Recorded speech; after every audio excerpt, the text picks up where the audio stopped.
Well, Mom, there are two really good excuses I can think of that maybe you should keep in mind. For one thing, it's not really Christmas today, is it, Mom? And for another thing, it's the end of the world. The world is ending tonight at midnight, and that's kept me pretty occupied lately. What would you do on your last day on Earth? This is the question Don McKellar tackles in the 1998 movie Last Night. We don't know why the end of the world is here. It's not important to the story. McKellar uses the series of interwoven stories to examine the root of human companionship and social interaction. Do we need companionship? Is there a level of intimacy needed, or is companionship enough on its own? McKellar casts himself at the center of this film, playing a widower named Patrick. Even as the end of the world looms, Patrick is not over the death of his wife. For one brief moment, I thought you had actually forgotten your tragedy. Look, I'm not complaining. You don't have to. And realized that what is one death compared to the fact in under 2 hours every living soul on Earth is going to evaporate. Yeah, well, I realize that. It just doesn't turn me on. The movie traces Patrick's last day, first saying goodbye to his parents and remaining family. Dripping with nostalgia, Patrick's parents are determined to pretend that it's Christmas and look to recapture the togetherness and family ties of Patrick and his sister's youth by giving items from their attic as gifts. When I was a kid, she's wrapping this old stuff up from the attic. It's like nostalgia. Patrick leaves his parents determined to spend the end of the world alone. But fate intervenes when a woman named Sandra, played by Sandra Oh, crosses his path. McKellar explores the levels of hedonism he believes would come with the end of the world, but this is largely backgrounded. The killing, stealing, and looting is chaotic background noise to reinforce questions about human connection and communication that he poses. I mean, we deserved better. I mean, even the little things, you know? Why do they always have to be shiny? Why couldn't they make a car with a nice matte finish? Well, there's something to be said for human companionship. Oh, come on. I like human beings as much as the next guy. Okay, no. In one of the funnier and more Canadian moments, Patrick's dad responds to the news of crowds looting and stealing by saying that the end of the world is a test of our values. People want to experience things, and we're all going to die anyway, so that gives us all the more reason to be civil. Now more than ever, we should be courteous, respect each other's needs. It's a test of our values. And this is a very, very Canadian apocalypse movie. Fighting, swearing, and tearing asunder the monuments of Tearing civilization. asunder. It's easy to imagine that the United States, unlike Canada, would be much more violent and terrifying. The disordered chaos of the streets largely seems car-related. Car thefts are increasingly common, and groups push over buses and cars just to see what will happen. The other side of this hedonism is embodied by Patrick's friend Craig, who decides to turn the last day into a sexual odyssey. His encounters are played for laughs, and largely feel hollow and empty. Redhead, black, Chinese, blind. Sandra is trying to get back to her husband, played by body horror legend David Cronenberg. Cronenberg is less known for his many, many acting roles, which he's taken to fund his large body of directorial work.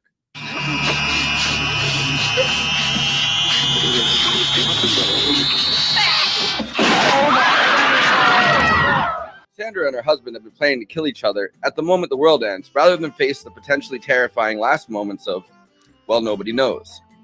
At 12 o'clock, I'm asking you to shoot me.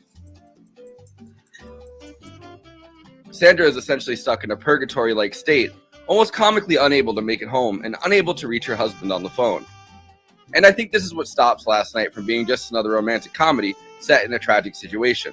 The great mass of people, looting, stealing, and even killing outside, are still a great mass, spending this last day together. The dark night of the human soul is left touched, but mostly unexplored. The central thesis, an exploration of the film, revolves around the ways in which we seek out and sometimes push away companionship in the face of tragedy.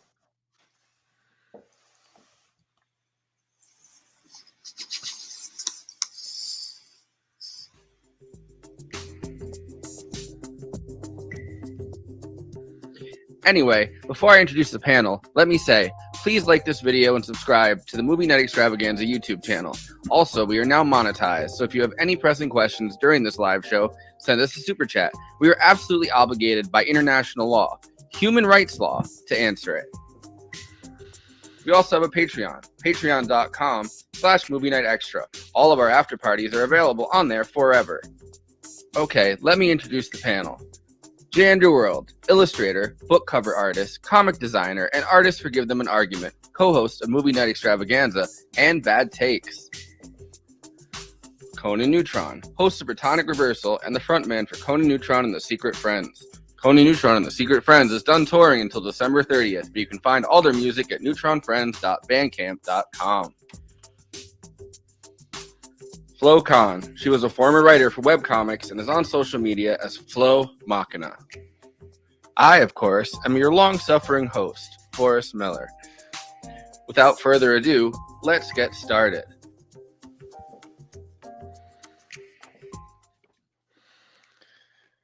And the suffering shall be Canadian. Suffering about this right now, you know? There's so much suffering about.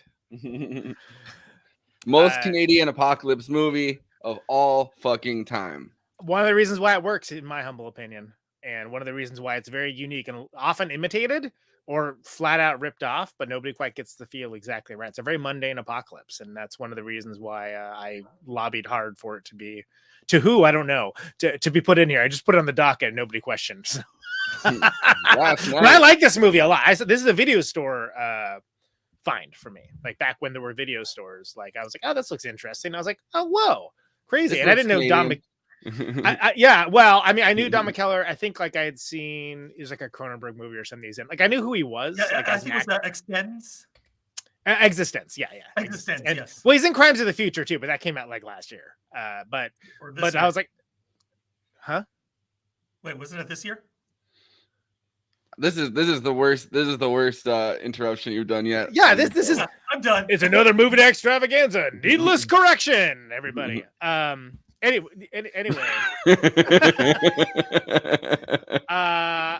Crimes of the Future. Don McKellar's in that too. Like, but there's like a lot of cross pollination with like people that direct, people that act, et cetera, him asking Cronenberg to be in this, et cetera.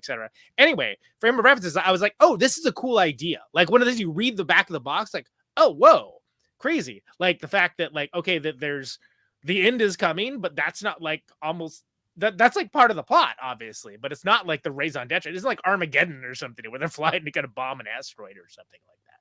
And I love the small stakes of it, and that you get like these little I people mostly attribute to Magnolia. I think I'm an Altman fan, so I think shortcuts usually, but like all these little vignettes that sort of spin together to make this larger story. And I think this is a hell of a movie, and I guess it's considered a Canadian indie film, which is one of the reasons why it's almost impossible to find on streaming of any kind.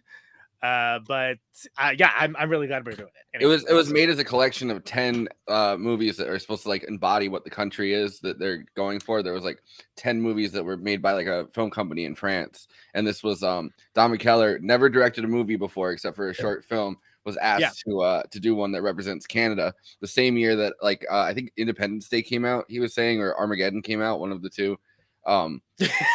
Yeah, one's American, one's Canadian. You figure it out. Yeah. You figure it out, okay? Yeah. So he was trying to do a Canadian version of an apocalypse movie, and that definitely it's exactly what it is. Yeah.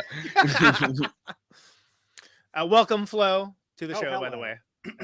Nice to meet most of you. One of you I've known for a very long time. Mhm. I like this movie a lot. I think it was up to me to choose it for this episode because I was the guest or whatever. You guys gave me two choices. I don't even remember what the other choice was, but I picked this one just because of, I guess, the premise. I don't even know. But I find it very funny that this is somehow classified primarily as a rom-com. I mean, yes, there is like, there's a romance thread ostensibly at the center of it. Suicide romance. There's a suicide romance. It's a suicide romance. I wasn't ready for that.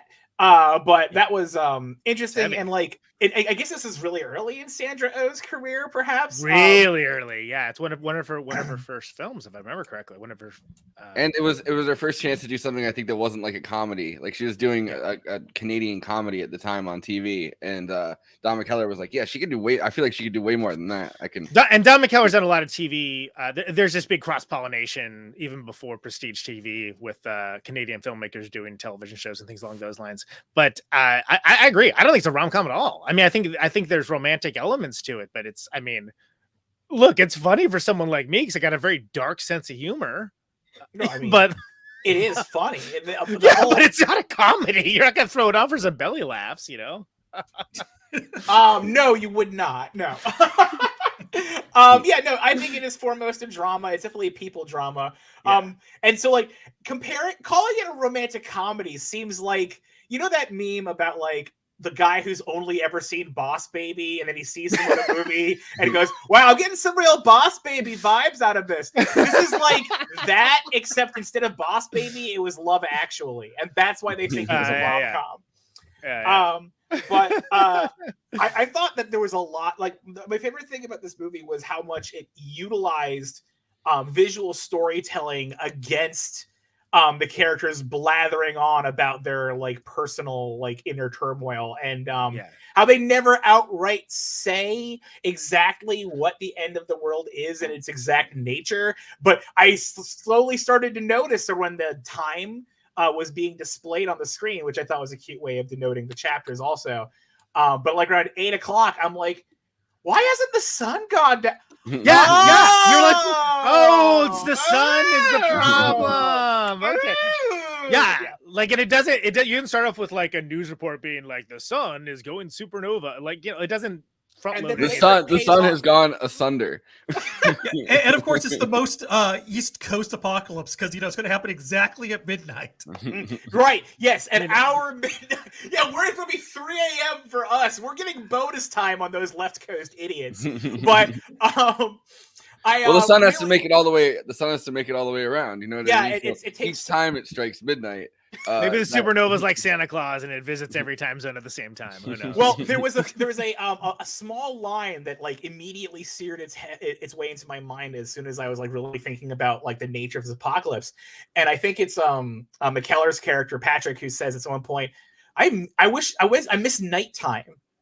Yeah, and just like as like a and so you're like, how long has there been no nighttime? You know, at least for a few weeks, because he hints it when he's talking to his parents. He's like, oh well, the looting started like 3 weeks ago or something, and so it seems like at least like a month ago they found out that something's happening, and then had like a month to kind of process it, like you do at the end of you know, like when if you put yourself into what do you call it? Like, you know, when someone has like cancer or whatever, they put themselves into like, you know, somewhere where they're just kind of keep them comfortable or whatever. It seems like humanity's kind of given itself a full, at least in Canada. I doubt that's the case in the U.S. And I feel like U.S. looks like literal Mad Max, I'm sure. Well, we all know. The retcon for this movie, based on today's politics, would be that a lot more people would already have had access to the assisted death program before the apocalypse would strike. Yeah, and it wouldn't just be Cronenberg going for the assisted death program of a guy breaking into his house. I sexual for some reason because it's fucking Cronenberg. I love Cronenberg's character in this. And it starts off with you're like, what kind of movie is this? And like he's literally phoning up his customers to thank them and like just going down the list, phoning the customers, like, you know, very in alphabetical order. Alphabetical order. Well, and that's the same kind of thing with you know, he's like, I'm gonna keep the gas going, like try to keep you guys as comfortable as possible, like, you know, as we kind of burn through this. The radio's doing that too. He's listening to the radio, he's like, these are the last, and I feel like this is a very Conan moment because he's when he's on the radio, he's like, these are my, you know, top 100 songs. Don't fucking call in. You guys no request. God damn it. Yeah, I love that. Yeah, it's so good. And but you kind of get a feel for like on a larger scale, like that everyone has a different kind of way that they want to spend it, right? Like, so for Cronenberg's character, as much as we might find it mind-boggling, working at this gas company is like his entire life, and he actually seems to have like an earnestness to just literally phoning up the different customers, which is kind of, you know, obviously it's very funny, but then like it ends up becoming like, you know, a major plot moment when like, you know, Sandra Oh's character is like, you know, trying to get a hold of her husband, and like, the only message is Cronenberg about the gas, which is and it's all so she's like listening to it's really sad actually. She's listening to the message over and over again of she like breaks down, and why wouldn't you if it was like that close to like the end of things, and you hear someone thanking you for like being a gas customer? Are you fucking kidding me? Well, that's her husband, right? Cronenberg. So it's like that's she's right. And that's also why she yeah, wants to she's- kill herself, because if I was pregnant with Cronenberg's baby, who knows what's coming out of me?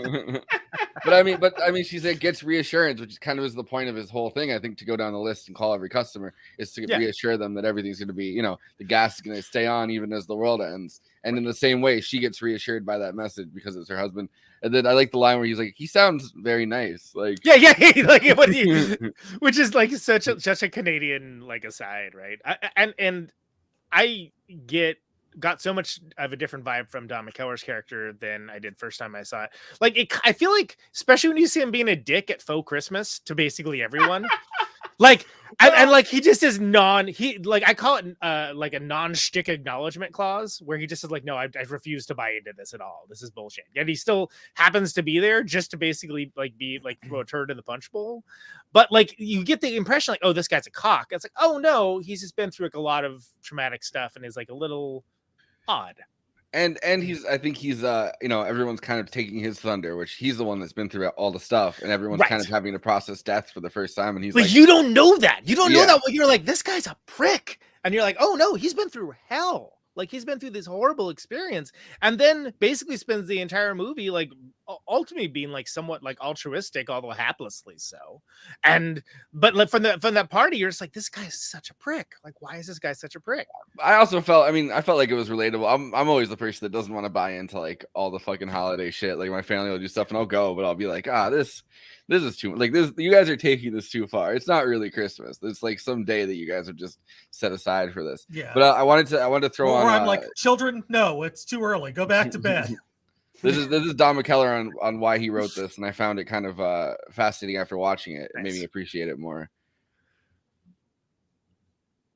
Don McKellar is an actor, writer, and director, and tonight we'll talk to him about being all three on his classic film, Last Night. Welcome, Don. It's great to have you here. Great to be here. I'm so glad it's a classic. It's a classic. It's officially a classic. And it really holds up. I had so much fun watching it again. Oh, good.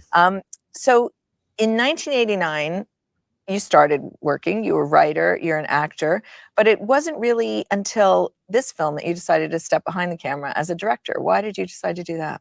Well, even before that, I'd been acting. I'd had a theater company, a sort of experimental theater company. I'd done a fair bit, and then I founded my own called the Augusta Company. And in that company, we acted, and there were three of us, we all acted and wrote and directed. So I had been doing that a bit. I just hadn't been doing it in film. Mm-hmm. I'd written films and I'd acted in films.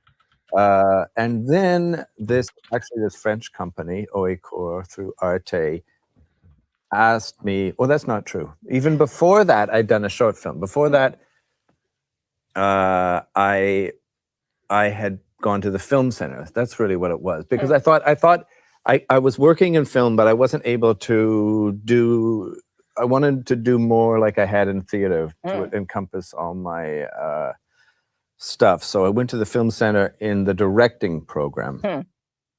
So I'd be able to direct. And I directed a short film, which was immediately before this, which was called Blue, starred also David Cronenberg and Tracy Wright. And that got some attention.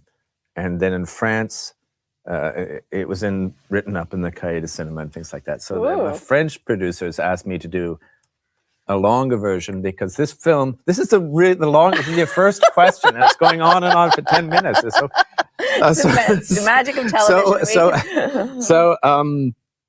So they were doing a series called 2000 Vous Par. It was about the turning of the millennium. And they were commissioning 10 films from 10 countries about the turning of the millennium. And they asked me to represent Canada. And they were supposed to be young filmmakers, visions of the coming millennium or something like that. So based on my short film, they asked me to direct a feature. And actually, they even suggested that I play a lead, because at that time I was more known as an actor, certainly than as a director. So it's such an interesting choice for the millennium. I mean, other apocalyptic movies came out in the same year. Again. Yeah. Just go back and do it again. The director is with me, everyone. Okay. a couple of other apocalyptic movies came out that year. Yours is the most gentle apocalypse. What were you thinking when you wrote this? I mean, is there a reason that you wanted to choose this approach? I mean, I hadn't, of course, seen the apocalyptic films that came out that year. They were probably being made at the same time as mine, but I was responding in a way to I can't remember. I always forget which is which. Was Armageddon or Independence Day? One of those had already come out. That kind of movie, right. The kind of movie where the world is threatened by some massive disaster, and then basically American saves it. Or one American. Bruce Willis, yeah, or someone like that is sent into space, and they solve it. And I had always thought that in Canada we just wouldn't have that option. I don't know anyone with spaceship. There's no Canadian Bruce Willis. And so we would just have to deal with it. I mean... You didn't see yourself as the Canadian Bruce Willis? You didn't think you could step in there? No, and if I was, I would be pretty inept. So that would be sad for the country and the world. So I thought the vast majority of the world would have to deal with it. And in fact, the vast majority of Americans would have to deal with it and would have no control. And that would be that to me is a much bigger issue. It seems to me if you are able to stop the end of the world, then you certainly should, like that, then that's your obligation to go out there and stop it. But if you don't have any nuclear warheads or access to, scientists or those hackers who can always solve things. NASA. NASA, then you have to deal with it. And then of course it's a question of, it becomes a bigger existential kind of metaphor for dealing with death and life And what?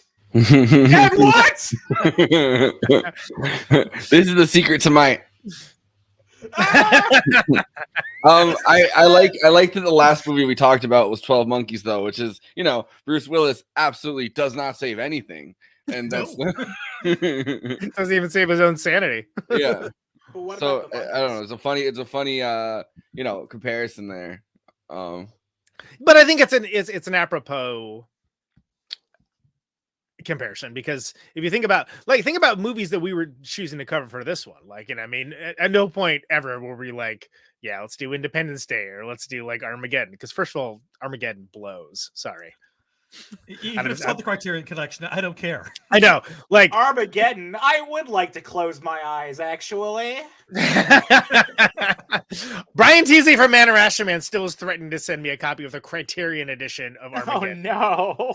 Which I'm like, please don't do that. But every time somebody says the word Armageddon, I think of him. Edition. I know. Isn't that amazing? That fucking movie. It's 4K Armageddon. It's. But it doesn't this isn't that kind of movie, and that's one of the reasons why I'm so glad we're covering it, because it's I would even say that watching the shitty YouTube rip that one of us found enhanced the experience completely. It made it feel. I'm not even being ironic. 1%. Watching it on the shitty YouTube rip felt like as close as I was getting to popping in a VHS from the fucking rental store. Yeah, that's been well worn. Yeah, well loved. It's that nice 240p, Yeah. Well, I mean, it was digital again, right? Like this was one of those early digital things. So it looked like that zombie movie we watched. The one with the British people. Oh, that one. But I ended up putting 28 it on days my big later is screen, what you're though. thinking of, Andy. Yeah. I ended up putting it on my big screen, though, so it blew up and got all shitty again, just the way we Right. wanted to look. That's good. Well, in Canada, they're not going to do anything about it. You know what I mean? They're just going to let it. What are you going to do? We are. We can't even stop going to fucking bars. We're going to handle this shit. No. This movie is the most correct depiction of the end of the world anyone has ever had, because we're living in it. This thing that they're doing right now, we're living in it right fucking now. We're on the cusp. We're in the couple of months that they're alluding to if we don't fucking get this shit in order. Sorry to take it to like a really weird and dark more place, like a few decades or something. That because the more time there is, the more normalized everything is, and that's kind of the point that Don't Look Up was making pretty much. The more time is out there, the more time that you have to possibly fix things and then not fix things. The less people actually react to it at all. Yeah, where you can just decide it's Christmas, or you can just fucking do your goddamn. I think like there was a Kafka-ness to this. Not to be that girl, but there's a Kafka-ness to this that I really appreciated about Cronenberg's character still doing his job, sending all those voicemails and having like a legitimate satisfaction. And then of course the lady that he worked with, who had like the opposite experience. And where she goes to find Craig. Yeah, I know. Isn't that great? So first of all, she does the big reveal that like at 6 o'clock every day she has a little drinky drink. Oh, crazy! Well, it keeps her sane when she's focusing on answering calls. She's the one about the guy. choosing to be at work, choosing to be at work, and we find out that one of the reasons why she doesn't have anybody, and in fact, she's a virgin. And how we've gotten 27 minutes in this episode and not mentioned Craig's whole deal, like Callum Keith Rennie's character is like, what does he do when it's like like it's all lights are going off? He's like, okay, here's all this sex stuff I haven't done that I want to do. Let me just write it all down. You have to assume that he's probably not like a virgin, but he's probably like a guy that doesn't get laid very often. And he's like, no, this is it. I'm doing all of these things. I'm gonna have sex with a black girl. I'm gonna have sex with an Asian girl. I'm gonna try anal. I'm gonna try to fuck my guy friend that he just has got it. Like, I mean, I guess respect the hustle, but that's one of the things that, like, for me, elevated this movie to be like, oh, this is interesting, this is special, just because it was like, yeah, because there would be people that would be doing that, right? And you're not going to see that. Like, you're not going to see that in like a freaking Armageddon like deleted scene. Yes. And this is when his old teacher. This is when you had to like put the notice up on like on like some forum somewhere. And, exactly. It's not even. It's pre-Craigslist even. Yeah. Like it's not even like casual encounters. It's like hey, I'm sure. Here's Tinder my would be... Netscape homepage. Follow the web link so we can get down to crazy hijinks. Yeah. I really enjoyed. Have one of those character. counters that like it's just like the fuck counter. Yeah. yeah. I really enjoyed Craig's character. I really enjoyed the whole arc, and like I have so much to say about Craig's character. I had one really important joke to make about the wall of the categories and the Pornhub tags up there or whatever. And I'm looking all over this wall and I'm scouring it, and I'm like, my first reaction is, oh my god, thank God, trans girl isn't on there. Oh, and then about like 5 seconds later, I'm like, hey, what the fuck?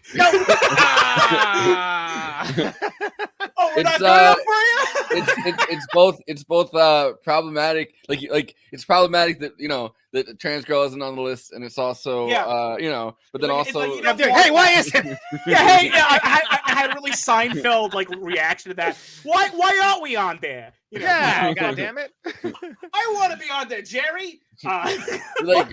Be like, thank God, but also how dare you? Yeah, exactly. That was exactly what I also thought like so hard about like his character and the way his arc ends, and like are we cool to discuss that? Like, this is obviously a spoiler television show, I mean, right? most people don't know this movie exists, so I mean, right. Spoilers so away. You and know, I literally had the spoiler in the intro.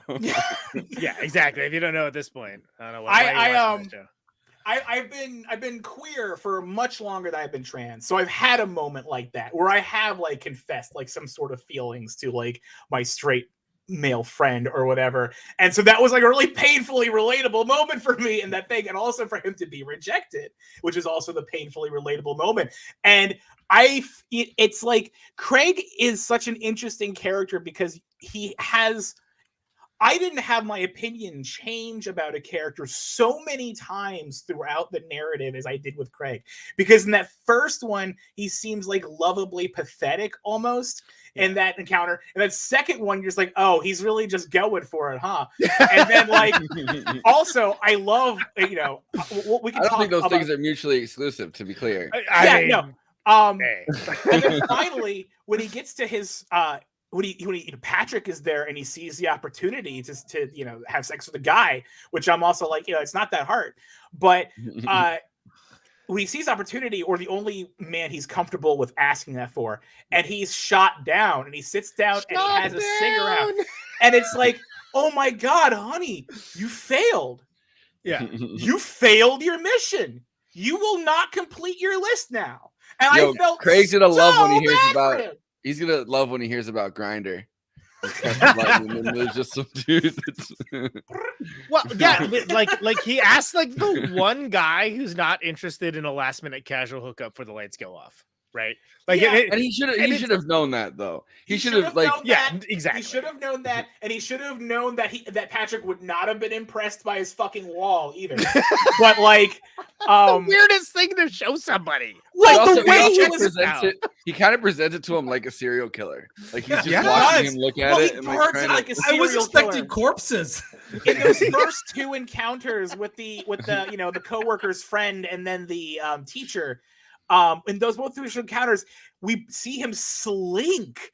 I mean, slink, fucking slink into that room, and then come what out is the he other up side. to? Yeah, like and then you what is in find out, there? and you're like, "Fuck." Yeah. That's bad, actually. Like maybe it would have been better if you were a serial killer. Some of the stuff you have on this wall, let me tell you.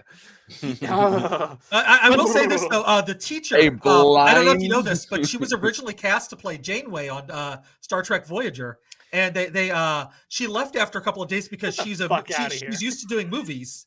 And she's a known actress. I know. Yeah, that. she had an Academy Award at that point. Yeah. It's just she not really wasn't used to television or the schedule. And honestly, like I hate to say this, she's a good actor, and I'm not ever gonna diss her. But like Janeway, the person who replaced her there, she came in like a boss, Kate Mulgrew, yes, yeah, and just really owned absolute queen there. Unlike what I think our name's Josephine Bijoud. I think her name was Genevieve Bujold. It looks. She is absolutely perfect in the role of like the former French teacher. Yes, which is so fantastic on so many levels. And Don McKellar talks about that. I mean, later on in the interview when he's talking about casting it, he's like, nice. "No, this is like the most French teacher, the most French professor, like actress I could possibly think of. Like if you had an old French professor that was like teaching you, like that's who it would be." Absolutely. Well, and then you I love that, like it's not just his teacher, it's like both of theirs. So like when Don McKellar's character is there, it's like what the like why are you here? It's like, oh, you were that's so amazing. It's so amazing. And he like totally freezes too when he's like We should also talk about Sarah Polley that plays the sister. She's like she's like an Academy Award winning filmmaker now. Sarah Polley's like done he's had an amazing career. She probably had the most amazing career of anyone here that isn't named Cronenberg or Chandra Oh, frankly. She just interviewed Francis Ford Coppola, who I always forget is still alive, still very much alive. But she just interviewed him for that like directors on directors thing. That when two directors go back and forth for their whole career or whatever. Yeah, she just did that like 2 days ago. A long way from acting in Go, right? Oh yeah. Oh my God, Go. that was one of her first movies, and she was in the movie that they called Dawn of the Dead that Zack Snyder directed. That would be better if it was called literally anything other than that. Oh God, yeah. But yeah, she's hey, we're at the ball with zombies. Yeah, exactly. I would have been fine with that title, but like you don't call yourself after. I don't know. I got thoughts. We talked about that like I think every episode Zombie Month. So we really did. It makes me so mad because Dawn of the Dead, the real Dawn of the Dead, is like one of my favorite movies. Yeah. Still mad. Continue to no, be mad. You don't say. But Sarah Polley's great. Yeah. So this is the continuation of this is the continuation of Don McKellar talking about why he feels like it's so Canadian. And I thought this was pretty funny because he continues the Bruce Willis thing, and apparently it really stuck with him. That was my particular Canadian take because, like I said, I was asked to represent Canada, right? And so I thought I did. It did make me think I better make something very Canadian, so very close to home, shoot it at home with a Canadian type of protagonist, and so that was in the back of my head a bit, and I thought of it as being sort of a satire of the Canadian protagonist, but also a validation. So how are you defining Canadian there? Elaborate on that a little bit. Well, I think I just mean historically the kind of protagonist we have, which is usually more authorial or contemplative or removed even or forced to be removed or put upon. That's maybe it's more of a literary protagonist than a cinematic one, although Right. there's lots of cinematic examples too. We have these reputation as being observers. Observers, right? Yeah. You know, we're a big country next to America, just sort of watching it. Yeah. With some distance. Right. With some critical distance. So I guess that's what I meant as a protagonist, but also as a Canadian protagonist. Also, I was really literally drawing on the people I knew and my family and myself because it was my first film and I was asked to represent Canada. I said, well, I better make it personal. And it's also funny. It's funny. That's another Canadian aspect. I always thought those films that I was sort of referring to, the big American films, are notable for their earnestness and the sort of ludicrous earnestness. And also the sort of callousness. I always say, I remember in one of those films, I can't remember which, they said in some off-screen, well, it wasn't off-screen, I think it was some news broadcaster said, and Western Canada is destroyed. They just mentioned it in passing, and I thought, oh, well, that's France is gone. And they did say France is gone too, and France is gone. There's the Eiffel Tower, and think, oh, well, actually, France, for whatever you say, it's sad if we lose them all. Yeah, we really should. And then at the end, they celebrated as if it's not by far the worst disaster ever to befall humanity. But Bruce Willis's family got out. Saved. Yes. Yeah.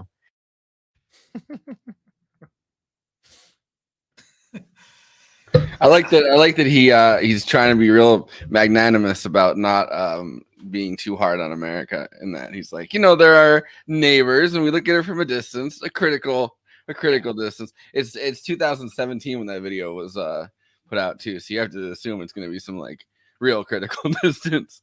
Yeah, well, exactly. I mean, think about what was going on, I again, we've already talked about the vibes on this, but I mean, the vibe. This is one of the reasons why this movie succeeds, where a movie like Seeking a Friend for the End of the World kind of flounders a little bit, is it keeps the vibe perfect the entire way. It never gets too Hallmark movie or schmaltzy, but it never gets too dire either. It drags sometimes though. It does drag a little bit, but it's not. They're not going to the explosions factory. They're figuring out how to spend their last hours. And the fact that there's basically an hour and a half or so where he's just kind of milling around, doesn't really know what to do. I mean, that would be a thing, right? So yeah, and the fact that for most of it, he's just I want to be by myself. It's very relatable to feel just this vibe of look, I'm kind of miserable as it is. Why not spend these last hours by yourself? And then shit just keeps happening, and he's like, oh well, I guess I got to go, help her find her husband or help find a car. And, there's a small part of everyone's mind that's well, at least I'm getting to do stuff and taking my mind off of it or whatever. And that's why he jumps at the chance to help her. But both of those streams of thought, I think, are pretty relatable. Well, and speaking of the car thing of just literally trying to get her across town, right? I love the fact that they go to Callum Keith Rennie's house to go borrow his car, and he's super reticent about it. It's what are you going to use it for? You're busy with your fucking right now. I mean, he was kind of right though, because the second she took it out, somebody smashed it. Yeah, absolutely. But people, that really depreciates its value for resale later. Right. Fucking crazy. I mean, maybe he had a Roadhead on there. On his list. Nah, he did. He definitely did Roadhead already. Yeah. It seems I like that also the sister when they're driving past, because it's the sister's boyfriend that tries to help her when the guy is that hits him with the shovel or whatever, right? And I like that he goes back and he's talking to her, and he's talking to the sister, and he's like, oh, I thought that was my friend, my brother's friend's car, he collects cars like that. And there's a throwaway line, so you're yeah, so that guy in that car, we're he's known as that kind of. And to be fair, Toronto is that small. I mean, it's a big city, but really, you trip over people. Well, but I like, but that goes back to the whole shortcuts / Magnolia of it all, of like everything being kind of interconnected, everybody kind of interweaving and having like the. By the way, 41 minutes in, haven't mentioned the fact that Randy Bachman's holding a guitar clinic of Bachman Turner Overdrive, everybody. So like he spends his last days showing everyone how to play, like taking care of business, which is amazing, and it's like such a small thing. But I like that the guy says good song. yeah, he's I know, right? and it's after he disapprovingly, very disapprovingly is like, and they've torn our monuments and all the things in society asunder. Yeah, it's like in later news. Yeah, classic like news guy vibes, right? it's like perfect. Oh yeah, good song, cool. Yeah, nobody needed your approval for that, but yeah, thank you.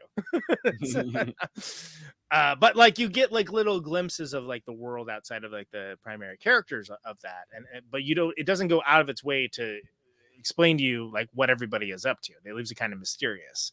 Like I mean, and you have certain characters like that one woman is like running around. It looks like she would be like the Harbinger if it was like a horror movie, right? It's like, and it's like, what is she up to? What's her whole deal? Like, what's? And I think she's just a homeless Canadian person because I'm pretty sure I saw her one of the times I was in Canada. I mean, I did spend some extra time in Toronto because my car broke down once, and it was a weird experience. Well, yeah, because people in Toronto can't stop hitting cars with golf clubs. So did you get insulted with golf clubs when you were? No. I just I turned down the wrong 4 lanes of an 8-lane road, which like you do, and that'll do it. No, I blew out something, and then the next day my car wouldn't start. So I'm pretty sure it had something to do with it. But I did do an amazing thing where I drove backwards for several blocks and then spun my car 360 degrees around the monument, which I don't ask me to do that in real life, but somehow I did that. I was just about to ask you. Yeah, like one of those things like you do, and you're just like, how the hell did I just do that? I need to get just like this show. Yeah, I need to get a logo for the side that says Andy Explains with like a star, like the more you know. Yeah. Andy Explains. Classic Andy. But yeah, I think that it's I like that pretty much all of the violence that isn't, the kind of disturbing Cronenberg getting shot, because of course you have to kill off Cronenberg if you're doing a movie with him. You have to give David Cronenberg the most gruesome death in the fucking movie. It's in his contract. Yeah. It's not a Canadian movie otherwise. I guess the only way to make it more Canadian is if the the Canadian government paid to show Cronenberg doing something incredibly grotesque. But I'm still waiting for his death on Star Trek. I can't wait to see how he goes out. His character in Discovery is great, but it's been like 2 seasons of like, what is that guy up to? Like, what's he doing? Yeah. He's just there. But I like how pretty much all of the violence is like car related. Like it's like property damage. Like they flip the streetcar, right? Like Toronto is, especially then, was like known for the streetcars and it's a great public transit system, unlike this country. And but like that's as rough as it gets. But it's crazy because remember in the streetcar, there's like the woman and her daughter that are just like, this is where we're gonna sit. We're gonna wait this out into the world in this streetcar for some reason, for reasons unknown. Yeah, we're gonna be good. I ran it under the tap. Yeah, exactly. The whole world. But then like the people are like, hey, let's just push this over. But it isn't like anybody saying, hey, let's push this over to somebody just starts doing it. Someone else like, oh, good idea. Let's wreck. And the one guy's having like a existential crisis in there. And wants to stay in there as it gets tipped over, which doesn't seem like it would kill you. It just seems like that would just fucking hurt. Like, you know what I mean? Like you'd get torn asunder. But that's about as rough as it gets, on the fact that there's some deeply like implied rapey overtones towards Sandro's character when from that group that Sarah Polly's boyfriend, scared the shoveler. Well, and I like that they point out that it's kind of gone. Toronto's newest superhero, the shovel. they point out that it's kind of gone backwards with the violence. Like the dad when he's sitting there is like it was a lot worse the first couple weeks we found out, and then now things have calmed down a little bit, and I think that is how violence would go. I don't think the violence would ramp up as time went on. I think, the last couple of weeks, everyone would kind of get more metaphorical about. They just tucker themselves out of all the killing and maiming. Well, after a point, you would have broken all the good shit already. Right, exactly. There's only lame stuff left to break. That's why that wine was so bad at the end. Well, it is wine. Yeah, it is wine that she just kind of swiped off the thing and was like, I guess this wine. Well, she had 2 bottles to choose from. She chose wisely. That's how I feel about this stuff. Isn't my normal stuff, but I was like, whatever, it'll do the trick. But then you walked right out of the store with it to find your car was gone. Yeah, exactly. It's very surprising. I also love. I love that you do get glimpses of like how people choose to spend their time, though. Like you get like the parents and like the parent adjacent people are like, let's get our prey on, which I guess if you're deeply religious, that would be a thing maybe you want to do, whereas someone like myself you would find be like, comfort where you can. Sure. And of course I'm sitting like chumps, but whatever, that's me and I'm an asshole. But I like that, like, you like they're walking the walk. They're walking the walk their way. That's how they want to spend it. Okay. Like just like we'll have like the faux Christmas and you can, pray to your pretend God and yeah, all that works out. Thank you. Yeah, no, I mean, like it's because remember also,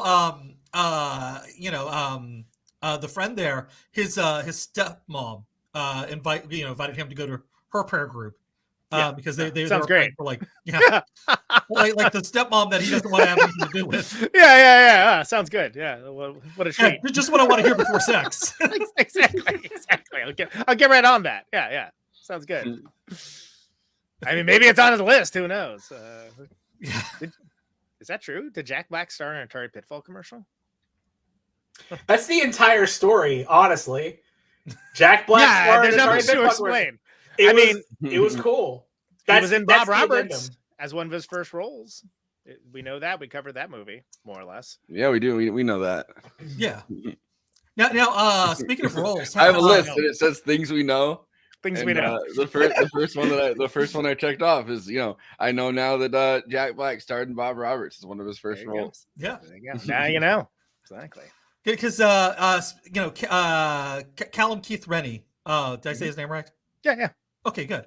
I always screw it up somehow. So, but anyways, how did y'all first discover him? How often have you? I remember him on. Yeah, I was gonna say, do you call him often? I mean, like, I don't understand where you say his name, but whatever. No. But like, I remember him on Due South. I don't know if y'all remember that show. I don't. I know Twitch City, and I really know Battlestar Galactica as well. Okay, because before that, there was this cop show that showed in America, and they had an American partner for for this Canadian Mountie in Chicago for the first 2 seasons, and the show was Canadian Mountie in King Arthur's Court. Yeah, basically, he had a deaf wolf. It was this weird little comedy. I will tell you, like if you really want to see some great episodes, track down the Leslie Nielsen guest starring episodes. Those are great. But basically, after season 3, how many seasons were there of this? It was 5 seasons. It was canceled in the U.S. after the 2nd season, so they lost all the U.S. cast, and so they recast everybody. They didn't actually recast anybody, but they actually rewrote the characters. So like they brought him in. The original guy was like this little Italian guy who was balding, who was this American, and then I could have played that role. Played by Forrest Miller. They bring in Callie Keith Rennie as as Ray. And nobody notices the difference between the 2 characters, and he's just except for the main character. And finally, you find out that Ray is so deep undercover that he can't reveal it. So they put this guy in there, and nobody noticed the difference, which is just nuts. Where his sister's like, "Why is my brother hot all of a sudden?" So the question people are asking more and more. Yes. Which he could have checked off from his list. Yeah, I was gonna say, why does my brother keep making these weird lists? See, here we go. Brought it right back to the movie. Yeah, there you go. You got back there. Nobody knew where you were going, but you eventually got back home. That's all that matters. There's this show. It's called, it's on Canadian TV. It's on Canadian TV, and they recast it. American jobs getting taken by Canadian actors. Good paying jobs too. Twitch City, which by the way is on topic, because Don McKellar not only directed it but starred in it. Bruce McCulloch and I think Kevin from Kids in the Halls and that. I can't remember her name. She's in Deadwood. She's like the Seth Bullock's paramour, if you will, the widow. I can't remember the actress' name. She's great. It's a pretty funny show. I don't think it's streaming anywhere. You have to like buy the DVD or something, but it's akin to Spaced by Edgar Wright, which we talked about when we did Shaun of the Dead. Shaun of the Dead. Which Edgar Wright is a huge fan of this movie, and actually cast Don McKellar in Scott Pilgrim versus the World. And I didn't even notice until I I read a speech about it. But he's the director of what's his face? Chris Evans' hilarious pro skater actor movie, which is like one of my favorite bits in Scott Pilgrim is like just all of the posters for his fake movies, which are just utterly ridiculous. But yeah, he's that's right. That actually is very much on topic. So do you have that for us? But no, I have the tweets. I think I'll find them. But yeah, so he cast him in that because he's a big fan of Last Night. He likes the movie. Yeah, and he was feeling about that's the Toronto. tweet. Which I mean, like makes sense, right? Like it's very much. It's a cool movie, and it's the kind of movie that like there's someone that digs for films. If you ever paid attention to Edgar Wright has this like this expansive list by of just like movies that he loves that are like underrated or whatever, and it's like 1,000 of them or something, and like I've seen maybe 10% of them, but like he's just like an avid film goer, right? So, is it a Letterboxd list?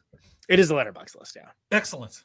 So he says he ended up in Scott Pilgrim versus the World because it was pretty simple. I love Last Night. I had mentioned it while doing press for Sean in Toronto. Next time I'm there for Land of the Dead, which we watched that video of them there for that.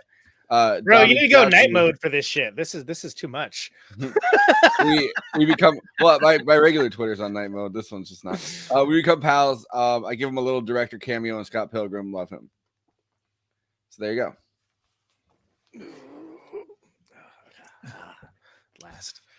But yeah, he randomly tweeted this, or I think randomly tweeted this out. I mean, like it doesn't surprise me at all, but like, yeah, like he's, but again, that goes back to, well, especially with like that. I think they call them like Canadian. I don't know, new school Canadian new wave. I don't know what they call, but there's some kind of word for that whole crew of people that most of them actually find aggressively disdainful, but the Toronto new wave. They're all in each other's films. They take turns like acting, doing stuff. So like it's natural progression to have like someone like an Edgar Wright that even though he doesn't like live in Toronto to like fully get like what they're doing and be like, hey, come have this hilarious part in this, which is great. I mean, like he doesn't do that much in it because of course the whole point is like how ridiculous Chris's character is, but Don McKellar's a good actor. He's actually more like, I feel like other than this movie, he doesn't have like a film that most people like he doesn't have a breakout film, right? Like he's got like, but he's been in movies that are like pretty well regarded, like sometimes in like actually pretty decent roles. But that's similar to what Cronenberg does to like finance his own films. Yep. He takes a role in pretty much anything anyone offers him. Yeah, he's not super as an actor. He's not super selective at all. Yeah, but like I don't mean that as an insult. It's just like he's just like cool. Yeah, like pays money. All right, I'm there. So he was in Don McKellar's original short film that he did, based that he turned into this film. He had a short film called Blue that it was Cronenberg and I don't remember who the other person was, but yeah, and it's Existence is like one of the weirder Cronenberg movies, but like he's got a pretty big. He's like one of the principal roles in that. Like that's pretty good. Like with Jennifer Jason Leigh, right? But that's who's in that, if I remember right. It's been a while. Yeah, same here. But it is one of Cronenberg's underrated films. Yeah. As opposed to I'm just saying now. I was gonna say opposed to Crimes of the Future, which is wildly overrated. Thank you. Didn't care for it. Damn, he's in that one too, right? He has a role. He's got a role in that also. Yeah. He was in. Don McKellar was in that, and that's. It's on. I got thoughts about that. I got nothing nice to say. Just like every single time I see it, like, oh, I should watch that, but it's too late. It's too late at night. I need something stupid, so I'll just put on Underworld or some dumb ass shit like that. It's got some cool visuals and like there's parts of it that are cool, but it's mid-grade Cronenberg at best. And I think people that are giving it credit are the same people that like grade on a really aggressive sliding scale for horror movies, where they're like, really, that's a 4-star movie? Are you fucking kidding me? Anyway, thank you. I think it's interesting. The Brood is a good Cronenberg movie. And that's the one that Don McKellar says he's most inspired by, like as a young filmmaker or something. And they're like good, like they're more than just collaborators. They actually like hang out and stuff. Like there's I think like they're like buds, right? Yeah. They have like I love Wait, I'm looking at Don McKellar's IMDb list, and he did a Ayn Rand movie with Helen Mirren as Ayn Rand. Whoa! All right, would not Eric watch. Stoltz. Maybe it's a movie about how much she sucks. Yeah. Maybe it's just like one big long diss track. Ayn Rand sucks shit. Yeah, it's all about her banging younger men. That's apparently what the script is. She had that on her wall. I don't know. It's Helen Mirren having sex. I would watch it if I was a film critic, just to be like, Atlas shrugged, and so did I. My review. All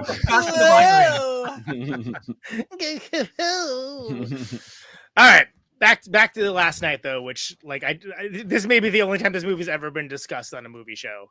So I think we should Outside do of Canada. disservice by not. Yeah, exactly. Outside of literally the one you clipped. I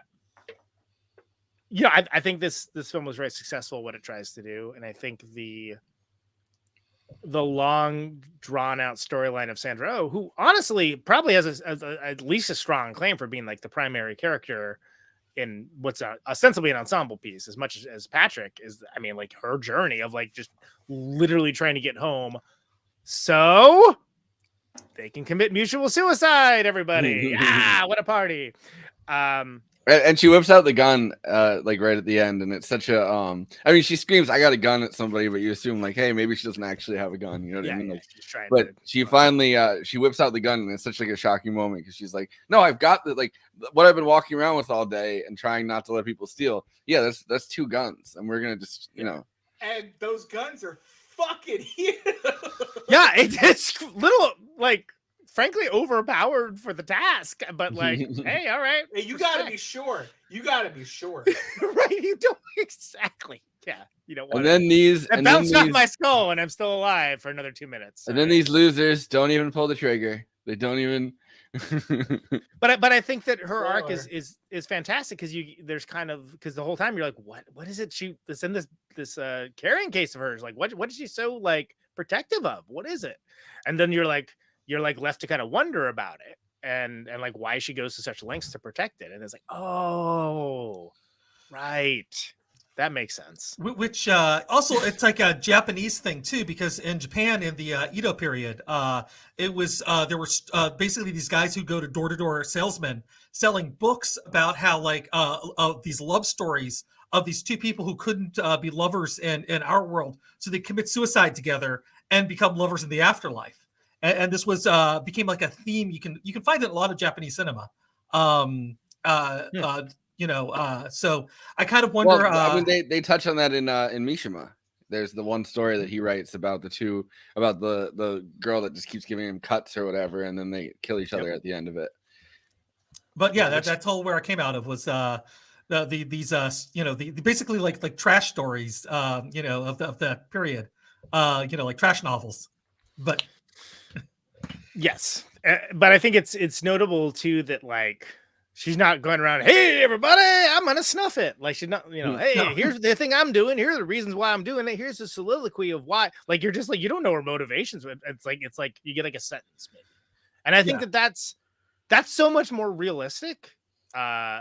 Which is also probably why she's like, "Make me love you," at which the is end. incredible. No, she wants to kill herself with her lover, and if she can't do that, she still wants to kill herself because whatever's gonna happen is probably terrifying. I mean, probably the Flash from fucking Book of Eli or something like. What was it? It's like make me love you. It won't take much or something along those lines. It's I can't remember exactly the quote, but like it's like oh.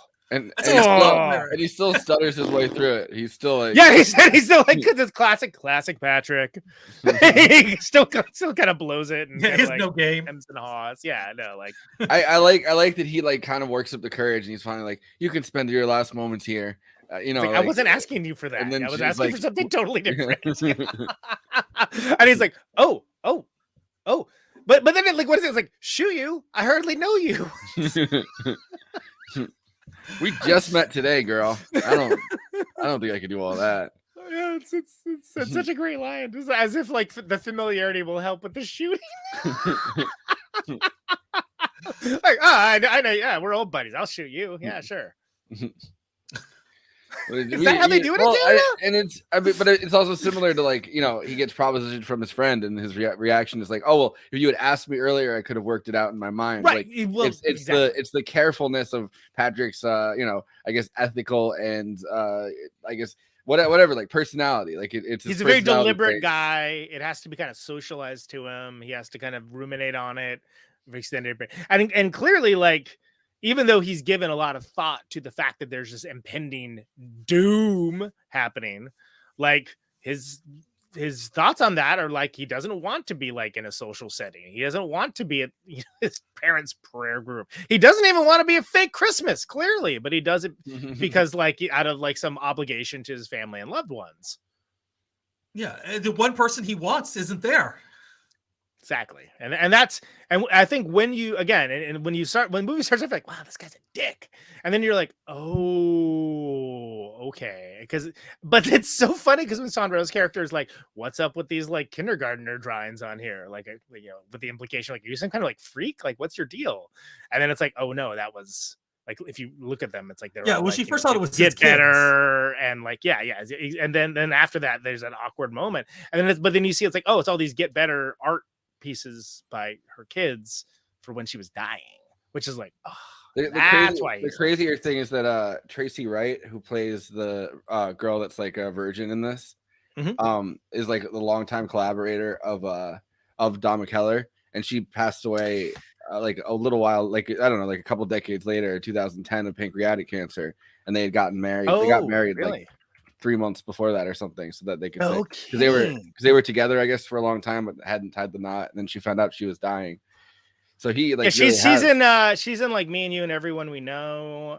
She's in a couple things. She's a that girl, that chick, whatever. I don't know. What's the that guy equivalent? That gal? Sure, that gal. She's a that. He was gal. in all of his movies. I get like that was his main person that he collaborated with because it was his partner. Damn, that's messed up. Age 50. Pancreatic cancer. You don't think of like women of dying of that as much, I feel like, as you do of men dying of that. Like we get the tests or whatever.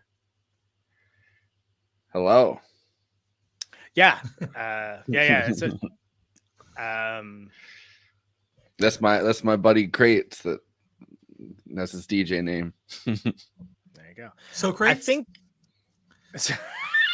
Bill and Ted's Bogus Journey was on the television the other night, and I was like, oh hell yeah, I'll watch like the back third of this. Right on.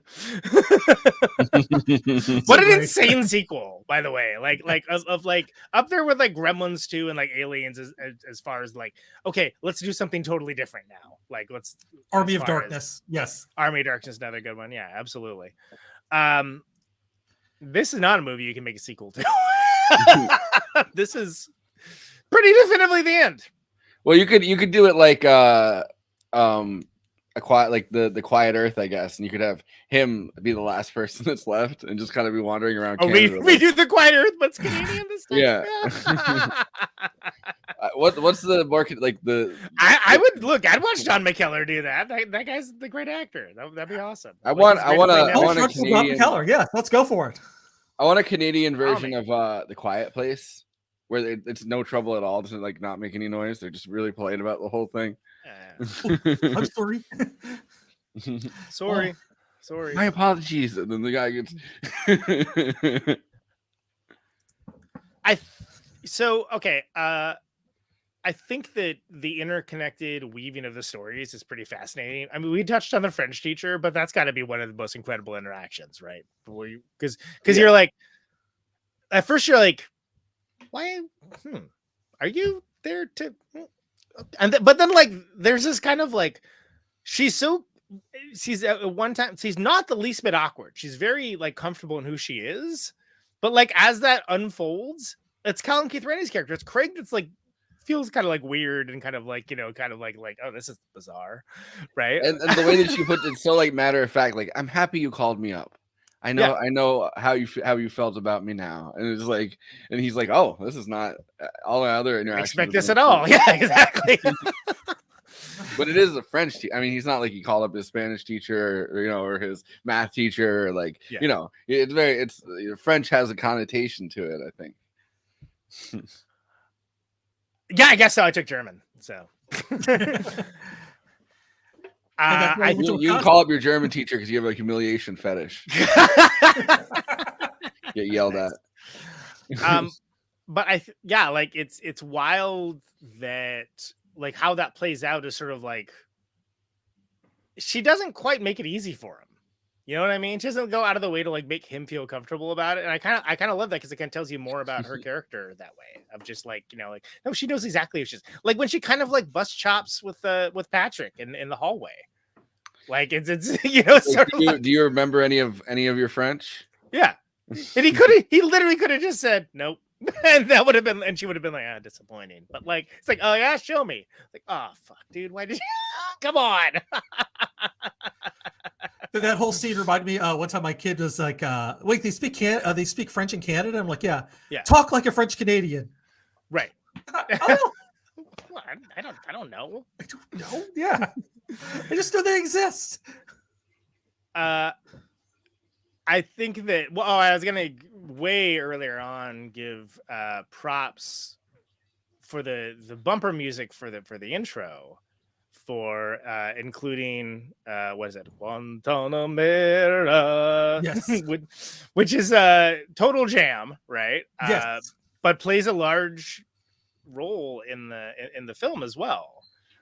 Yeah, I find it strange that there's not too many Canadian bands in this Canadian movie because like Randy Bachman, BTO baby. But like you know, usually like Canada is very self-obsessed with like their music and culture, and trying to you know, especially whenever it's trying to be Canadian, because like there's this fun movie called Suck about a band that gets turned into vampires. And so they and it's made in Canada. It's got Iggy Pop making a cameo in it. The drummer from Rush is in it. It's a lot of fun. Alice Cooper is a vampire. Like you know, it's a good. No, he's playing himself. Okay. Yeah. but like all the musical references in that were specifically Canadian because it was a Canadian movie. How about Sloan? What the hell? Yeah. Why did you call our man Murph? So Sloan was like at the top of their like. It was like arguably their most popular. Like, yeah. Damn. Yeah. So missed opportunity. Get McKellar on the phone. I mean, I get the joke about the DJ just playing whatever the hell he wanted to, but like, I'm just surprised that like you know, like where's Gordon Lightfoot? Where's Yeah, you could do some deeper cuts and or more shallow cuts, I suppose, as well. But I think so Forrest, you jumped off for a minute, but I was talking about the good usage in the bumper of the Guantanamera, like that, like that's plays a large role in the fact that like everyone's doing this big like I don't know, what do you call that kind of thing, like where everyone's like hanging out and like singing and shit, like a jam. Other than My Nightmare, but they're doing a massive. I think it's just a massive jam. Yeah, exactly. Jam My Nightmare. It's like somebody busts Bob Marley. I'm gonna off myself before the sun goes supernova. I don't know. Personal preference. Sorry. As someone that's really really into Pete Seeger, as everybody knows. Are you? I had no idea. Yeah, no, that whole interaction was really funny when they're upset. Oh yeah. He tells them that Pete Seeger was a socialist, and they're like. Why'd you have to make it Pete political? I mean, See, I stole your joke right there. But yeah, I think that whole interaction is funny, and I think it's funny that he keeps talking about Pete Seeger like throughout the entire thing. That's his big music big thing. go-to. Which same. I mean that's me in the apocalypse. Flo, do you have any thoughts on the music and last On night? fucking Pete Seeger? No, I don't think I know any Pete Seeger songs actually. Well, but I feel like he's like, it's established that Patrick is a music fan. And I think that that's important because if it's not high fidelity, it's not a thing people discuss. And as someone that, again, despite my abject disdain for white dudes enjoying Bob Marley, I am a huge music fan. I mean, obviously I play music too, but like I you know, like it's never as big a part of people's lives unless it's something like Baby Driver, where it's like that's the thing. That's like, you know, the raison d'etre. And it's cool to see that depicted, the fact that like he's got, you know, a very specific set of tastes. And he's like, yeah, I'm advertising literally his- Googling Pete Seeger songs over here. Hang on. But he's like alphabetizing his CD collection, you know, like the world's gonna like end. that's, I was gonna, like, why are you bothering to do that? Like, I mean, who is that for? I can see doing that if like I don't know, if some people survive Therapeutic whatever or it is. something. No, but like if Well- some people survive whatever it is, or like, you know, aliens come down, They you need could to be like, find your Pete Seeger CDs. yeah, Yeah, you could be the digital. You can music pull the correct library one out for to be the- like, here's the one you need to listen to, alien. Okay, so I did a little reviewing, and I think it's very funny that they got this fucking guy a Pete Seeger record when he was like 8 or 9, according to those home videos that the grannies were watching. So they did that to him. It's clear they made him. That is such an important visual cue to tell you that they very definitively made him what he is, and they have no one to blame but themselves for their relationship with him. And that reminds me of like him needing everything to be carefully planned out. I feel like, you know, like I thought about that during this conversation. Like for him to need everything kind of spelled out to him beforehand seems like it does come from that very quiet Canadian, like, you know, they're like, well, we're gonna do it like it's Christmas, and you know, maybe settle down. Like I like the line where he's like in this family we have a rule, we don't kill people or whatever. Like. I gotta say, not having any Canadians on for this episode is really not the representation win I was hoping for. It's quite the flex. Yeah, I guess I could have called Chris Murphy, and he could have told us why Sloan wasn't in it. Yeah. Do we have other Canadians that are in our orbit? Oh yeah, we got Jay Hutch. Jay Hutch, right? Yeah. There's a few I could probably dig up that I know. I don't. It's funny because this is such a Canadian movie, but I don't think of it as being like, oh, this is the most Canadian movie ever. I wonder if Canadians are hearing. I said the most. All of you. I meant most Canadian apocalypse movie ever, but I didn't want to write apocalypse out. Yeah, it's a long word, and you're gonna look like a real doofus. Yeah, no. Men with Brooms is the most Canadian movie ever made. It's about curling. Okay. There we go. There you go, everybody. That's some more information for you to put down. Andy explains. Andy explains. I'm not going to bother doing the thing. It's at the moment. Moon Conf is what they were feeling when the stopped being nighttime forever and the sun. Yeah. The sun never came back. But I think it's. So what do we know? And I'm saying this, I don't know this. Like he made this for this like international thing of like, hey, make a bunch of movies about, you know, in collaboration with the rest of the world. Like, what other movies we're in that grouping? Do we know? I don't know anything about that. Yeah, I'll look it up. I don't know if Bob and Doug McKenzie. Yeah, where was the Bob and Doug McKenzie representation last night?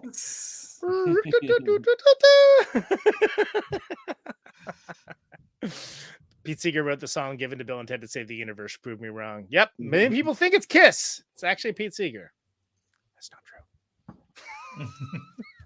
I do think it's interesting that he started this in 1989 when there was actually a big solar flare coming to Earth that did disrupt, bounced off of our magnetosphere and just interrupted some communication satellites. But there were a group of people thinking that the world was going to end, and back in '89, whenever that happened.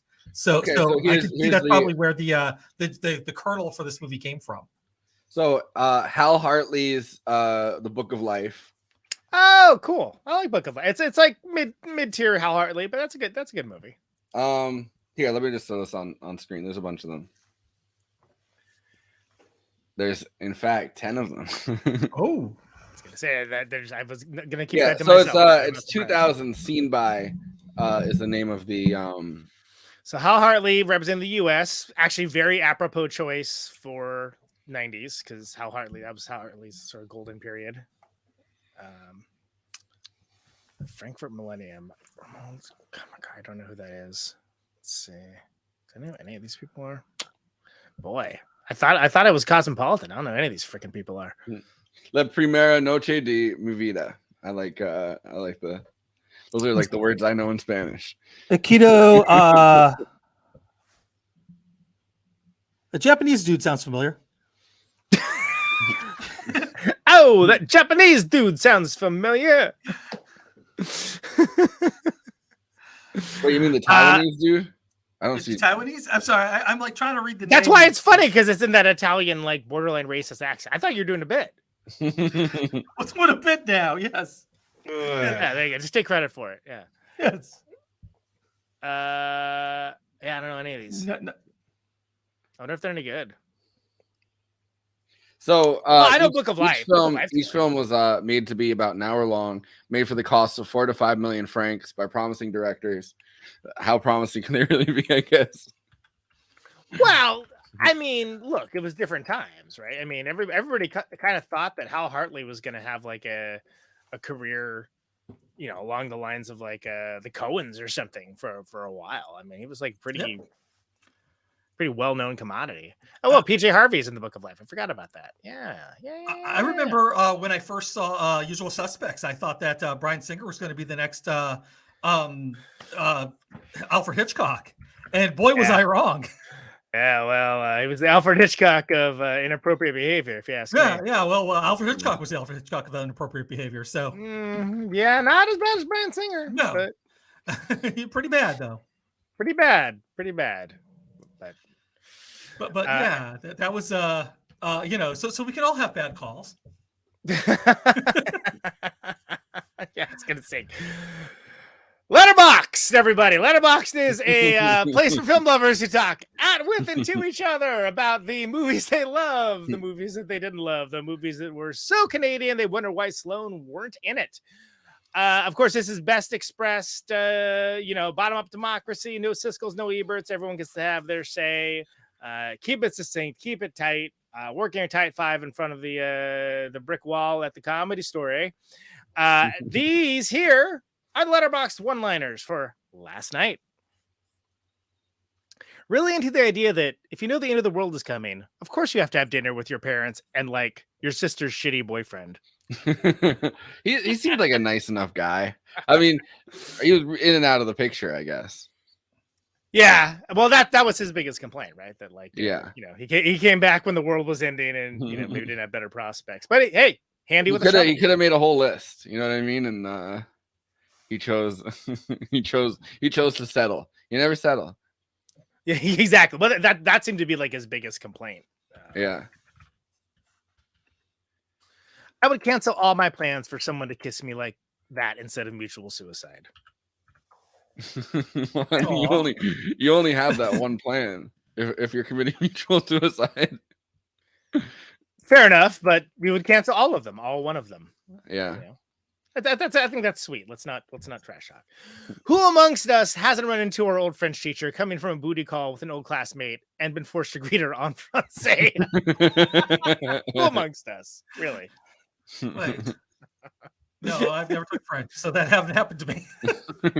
Average Tuesday. I took German. Yeah, well, sprechen Sie Deutsch? Well, you see a German teacher walk out and you say, 9.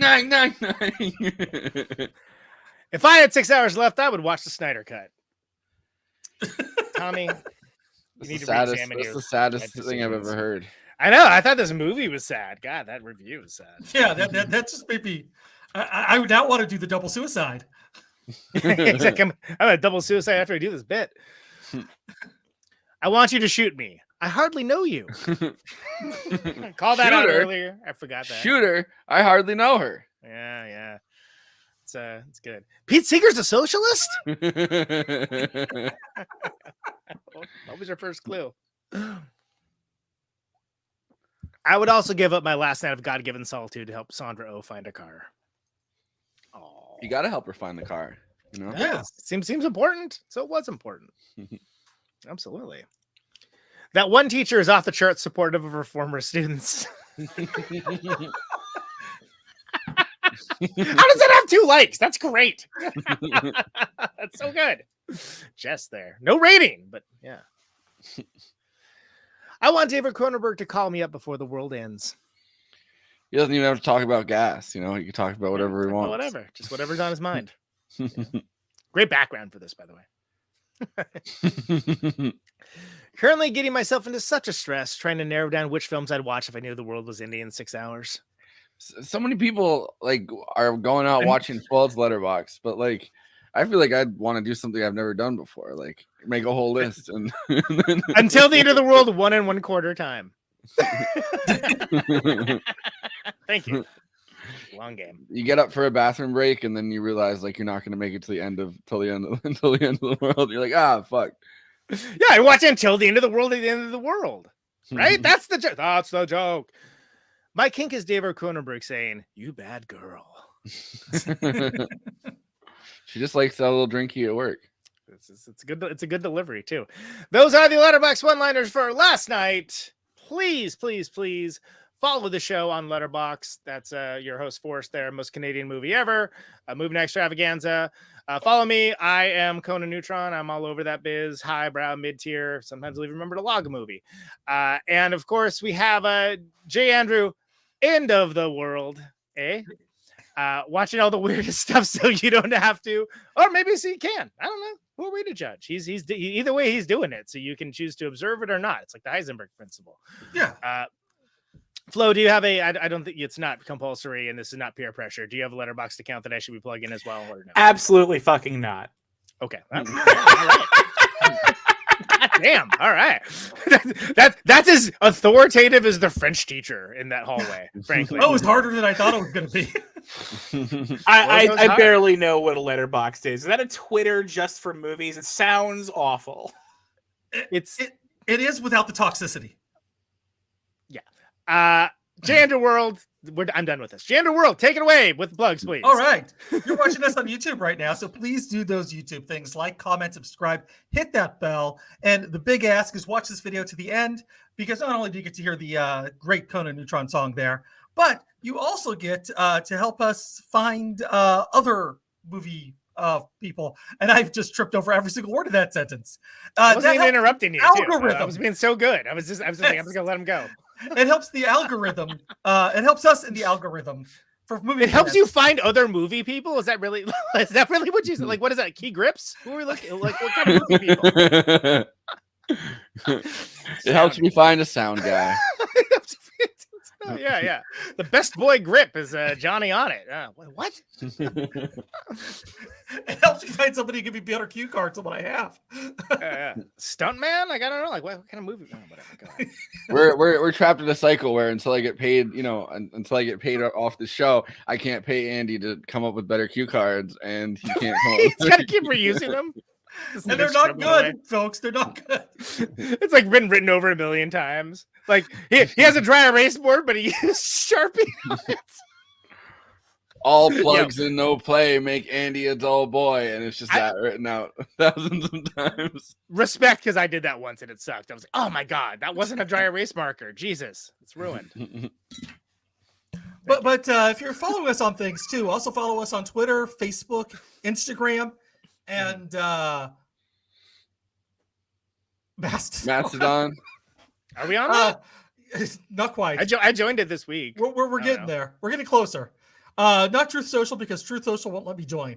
So retruth this, bitch. But yeah, we're out there on your favorite social media sites. And even your not favorite ones, apparently. I don't know. Yes. I am on Gitter. I should probably put Movie and Extravaganza on Gitter. It's It's horrible. It's boring. It's just Oh, you're really selling it. What is this? Is that the liberal one? It's the conservative one. No, it's the one before Truth Social. Okay. You could tell me it's like where you get your pizza delivered, and I would have believed you. Yeah, Like, for all right. some reason, I got more followers on Gitter than I do on Twitter, and I don't even use it. So maybe I should start plugging stuff over there. You got to start plugging us on Grindr. Yeah. To be fair, there's a lot of that going on. But while you're on Grindr, make sure you stop by our Patreon. Good recovery. Yes. It's like, how's he gonna get home after that? Also, something said on Grindr a lot. But if you help really us out, topical humor here. that actually really does help us out a lot. We thank you for all of our patrons, and one of the bonus features is you get to have after parties forever. After party forever. I think Randy Bachman wrote that one, right? Yes. No, it's Pete Seeger. Yes. Pete Seeger at least cataloged it. No after party tonight. I think we're doing it on Friday, right? Yeah, definitely. I'm going in for like a root canal tomorrow. I'm fucking not excited for that. I feel like I'm going in for a root canal listening to the plugs. Me too. Well, it's okay. They're about to get really good for you because now I'm interested. Is it mine? Yeah, because you have protonic reversal, which is I a do have fantastic protonic show. reversal. Thank you. Yes, I do my best. Yeah. Who's coming up this week? This is the every year I do a favorite records of the year show, and that's gonna be this week. I don't say anything about what they are, but I play like one song from each, which usually gets a copyright strike from YouTube.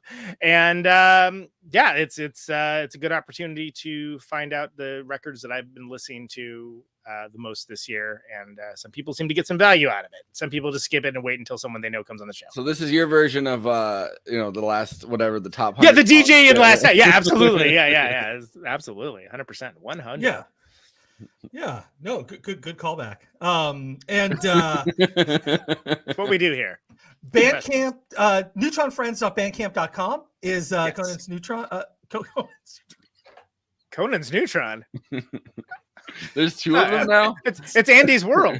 Yeah, it's Andy's whole world. These plugs. At least I went somewhere with it. I was like, Conan's Neutron. What does that mean? I have called out Conan's Neutron.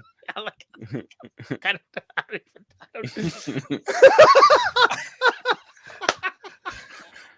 And our good friend Jerry Proton, exactly. Let's get them all in here. What are they up to? Nothing. Great. Ian Electron. Let's call him on. Get them all in. neutronfriends.bandcamp.com. There you go. And it recovers, folks. Yeah, there you go. Get some Conan music. It is almost Christmas, so y'all need to get on that. Get those late presents. People still want his music, even if it's late for Christmas. Yes, or T-shirts, which do make a great gift. I didn't put the magnets up, but I still have them right next to me. There's actually a couple orders that need to go out. I keep forgetting about it. Yeah. Well, this is your reminder. Please send out those orders. Yeah. I was gonna say they're probably not gonna make it for Christmas. People, sorry. I always throw in some extra crap if I do that, which I'm usually pretty on it. But this has been a rough month. So. But you do have one more show this month. And that's December 30th. Do Chicago, yeah. That should be good with Ghost Forrest, Interesting Bricks, and wait, Ghost Forrest? Ghost Forrest, yes, is the name of the band. Yeah, it's Jim Kimball from Laughing Hyenas and the Juice Lizards, new band. And nice. Yeah, it should be good. I think Ray Vanna's coming out to that, maybe Kenzo. We'll see. We got some. There's some stuff on deck, but nothing I'm gonna announce until like probably January. So, yeah. Let's wait till the next month. We should announce our Friday episode. Want to do the honors for that? We should. Should we wait for the plugs to be over, or do I do it now? Well, I mean, since we're kind of plugging stuff, well, you should turn your camera off for that then. Oh yeah. All right. Let me do this. What are we doing, Forrest? Yeah, we are talking about the Book of Eli with Gary Whitta who wrote it. So we have the screenwriter for that, and he also helped develop Rogue One and like a bunch of. He wrote it. He wrote Rogue One. Yeah, he wrote the there's a comic book adaptation of it. He also did a comic called Death Junior. It's pretty great. He does a show on Animal Crossing, the video game called Animal Talking. That's incredibly popular. Like he's a really my interesting. kid know about it. So Yeah, tell Like, your my kids we're kids are having the not dude from impressed Animal until Talking I mentioned on. that. They're like, what? Like, oh, Animal Talking? Real shit. Yeah. Now Finally. you guys have hit the big time. But yeah, Gary's a fascinating dude. Yeah, it's gonna be great. I have not seen him in like literal years, but yeah, he's so. I think it's the first time we've had a writer of the movie. We had Michael Lehman on for Heathers, who directed, and we had Kira, who did the ADR. But we've had have we had a writer on? I don't think we have. No, we've had the director. We've had actors on. We've had, we're working our way through. We're gonna have a best working with the key grip is gonna get his time. Yeah, that was gonna be my reference. I was gonna say I can't wait till we get a grip on there. I got something you can grip right here. Anyway, yeah, I can't wait to talk to the Foley artist of. It's his penis. Oh, wait till we're in the wait till we're all in that the list room for that. Yeah, I was gonna say there's no after break tonight, so I'm getting all out now. Yes. Yeah, so that's gonna be Friday. By all that he means his penis. Exactly. Did we mention? So I gotta go. Oh, we're almost done here.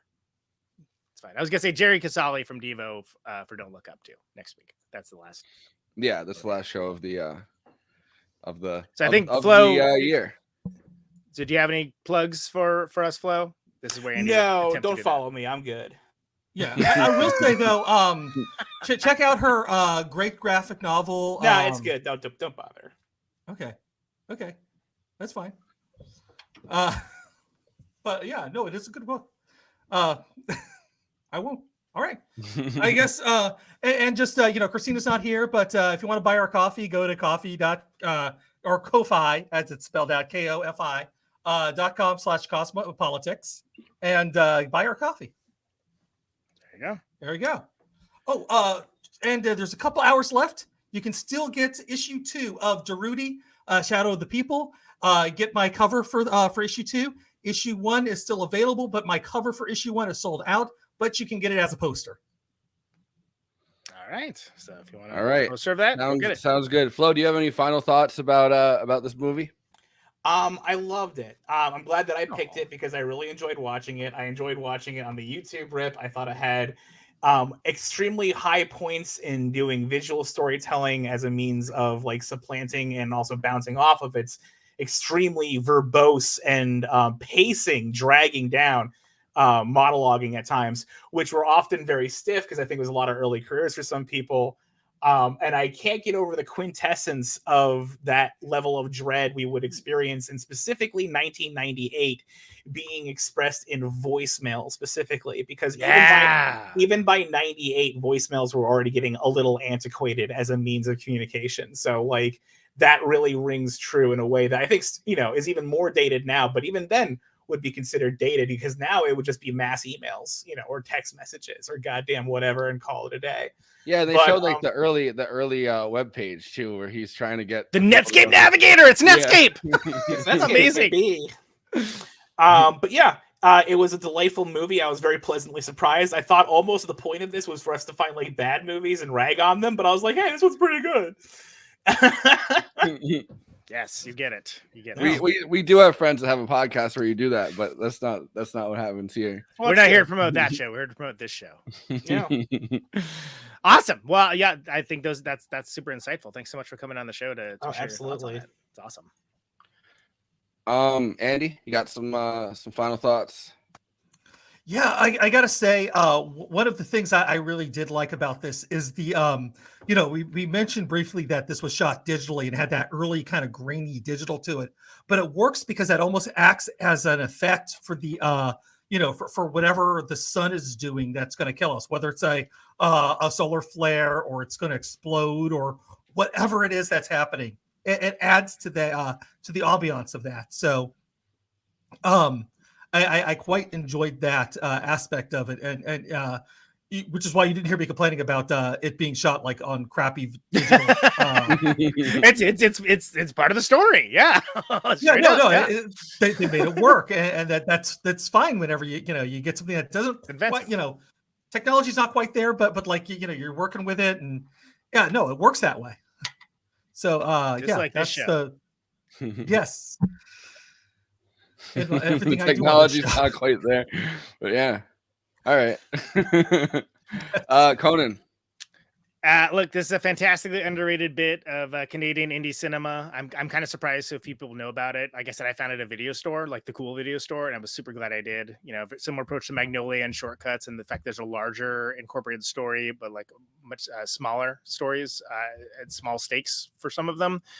I love that. Like you get to see how people spend their last time on Earth. Like Cronenberg's character, like is calling his customers from his energy company and personally thanking them. That's amazing to me. And Callum Keith Randy's character is going to have as many depraved and unique sex acts as possible, and good for him. You know, if the Don McKellar's family gets their prey on, and that's what they want to do, great. You know, good for them. Randy Bachman holds a guitar clinic, and Sandra is just trying to get home. I think the key why this movie works and so many lesser movies fail is that the ennui and the low-key sadness that permeates the film is probably far truer than a lot of the more big budget affairs. And I think that's it's grim, it's deeply hilarious, it's slow and subdued for sure. And it's a very smart film who does his best work without shouting and announcing any attempt at poignancy, which is what I like best about it. And I'm really glad that we covered it. All right. And I'll say, screw you, Bruce Willis. Western Canada matters.